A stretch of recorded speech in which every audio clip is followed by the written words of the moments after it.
আজকে আমরা এই ভিডিওতে ডেট মিউচুয়াল ফান্ড কি সেই সম্পর্কে জানবো। তাহলে প্রথমে আমরা জেনে নেব যে এই ডেট কথাটির মানে কি। ডেট কথাটির মানে হলো ঋণ, অর্থাৎ ঋণ তহবিল। ডেট মিউচুয়াল ফান্ড হলো এমন এক ধরনের মিউচুয়াল ফান্ড যা মূলত government bond, corporate bond, commercial paper, certificate of deposit, treasury bill ইত্যাদি নির্দিষ্ট আয় বা ফিক্সড ইনকাম সিকিউরিটিজে টাকা বিনিয়োগ করে।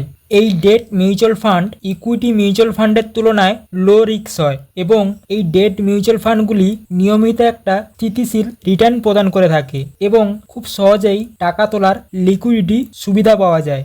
এবার আমরা ডেট মিউচুয়াল ফান্ডের প্রকারভেদ হিসেবে জানব। ডেট মিউচুয়াল ফান্ডের বেশ কয়েকটি প্রকারভেদের মধ্যে প্রধান তিনটি ফান্ড হলো, নাম্বার 1 হচ্ছে লিকুইড ফান্ড।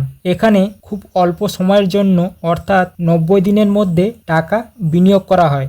নাম্বার 2 হচ্ছে কর্পোরেট বন্ড ফান্ড। এই ফান্ডটি মূলত বড় বড় কোম্পানির বন্ডে বিনিয়োগ করা হয়। এবং নাম্বার 3 হচ্ছে গিল্ড ফান্ড। গিল্ড ফান্ড মূলত গভর্নমেন্ট বন্ডে বিনিয়োগ করে থাকে। এই হলো ডেট মিউচুয়াল ফান্ডের একটা সংক্ষিপ্ত বর্ণনা যা এই ভিডিওতে আলোচনা করার চেষ্টা করেছি। যদি আপনাদের কাছে এই ভিডিওটি কিছুটা হেল্পফুল মনে হয়ে থাকে তাহলে ভিডিওটিতে একটি লাইক দিয়ে চ্যানেলটি সাবস্ক্রাইব করে রাখবেন পরবর্তী ভিডিও পাওয়ার জন্য। ধন্যবাদ।